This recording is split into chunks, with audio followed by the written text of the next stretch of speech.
Chers amis, chers frères et sœurs, avant toute chose, laissez-moi vous remercier pour les messages de soutien et d'encouragement reçus à la Fédération. C'est avec la volonté de servir le Seigneur et son Église que nous nous sommes adaptés à la situation, tout comme vos pasteurs. Les différents services mis en place par le département des communications pour faire face au confinement vont diminuer au fur et à mesure que nos fonctions religieuses et rencontres vont recommencer. Ce message de soutien va lui aussi trouver un rythme mensuel plutôt qu'hebdomadaire.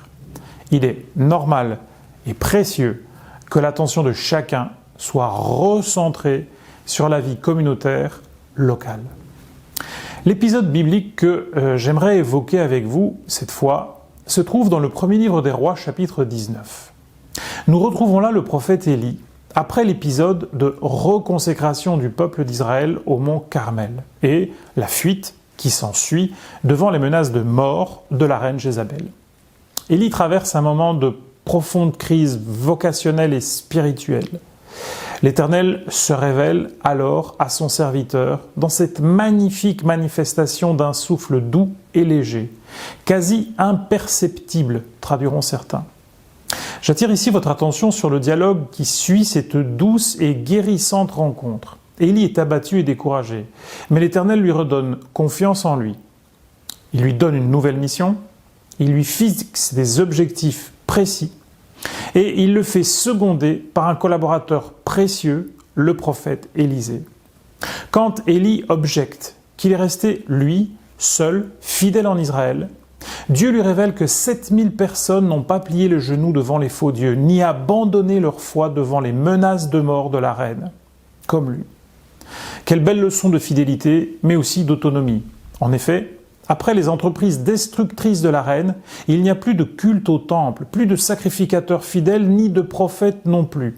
Ces hommes et ces femmes ont cultivé la capacité à conserver une foi solide sans les structures prévues par Dieu pour conduire son peuple dans le culte.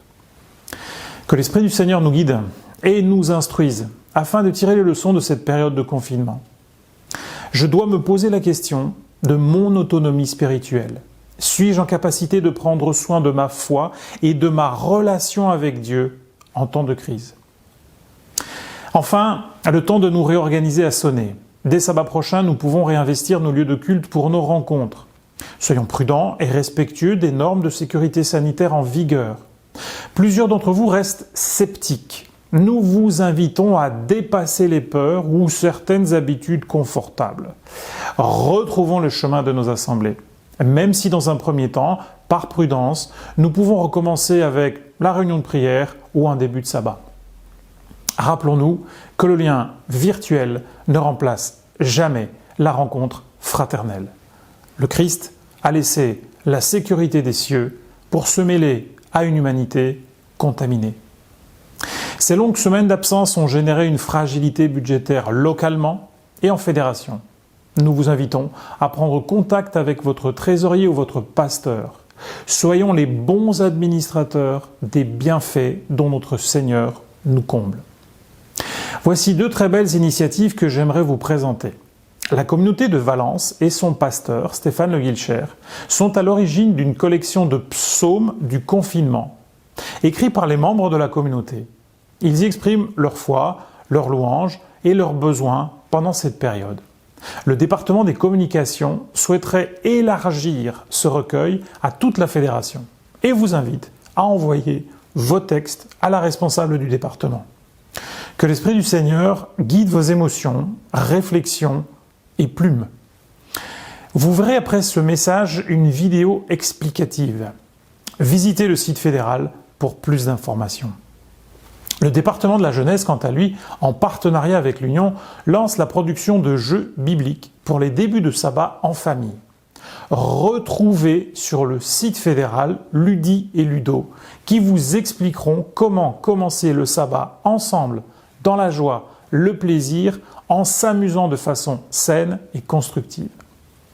Invoquons avec les mots de la deuxième épître aux Thessaloniciens la bénédiction du Seigneur sur chacun d'entre nous, sur nos pays, ceux qui les gouvernent, sur nos cultes qui vont pouvoir reprendre. Frères, Ne vous lassez pas de faire le bien.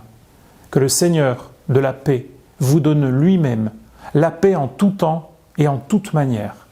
Que le Seigneur soit avec vous tous. Que la grâce de notre Seigneur Jésus-Christ soit avec tous. Amen.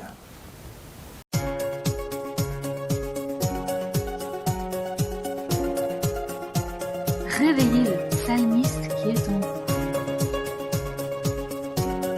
Comment avez-vous traversé cette période de confinement? Quels actes de confiance avez-vous posés?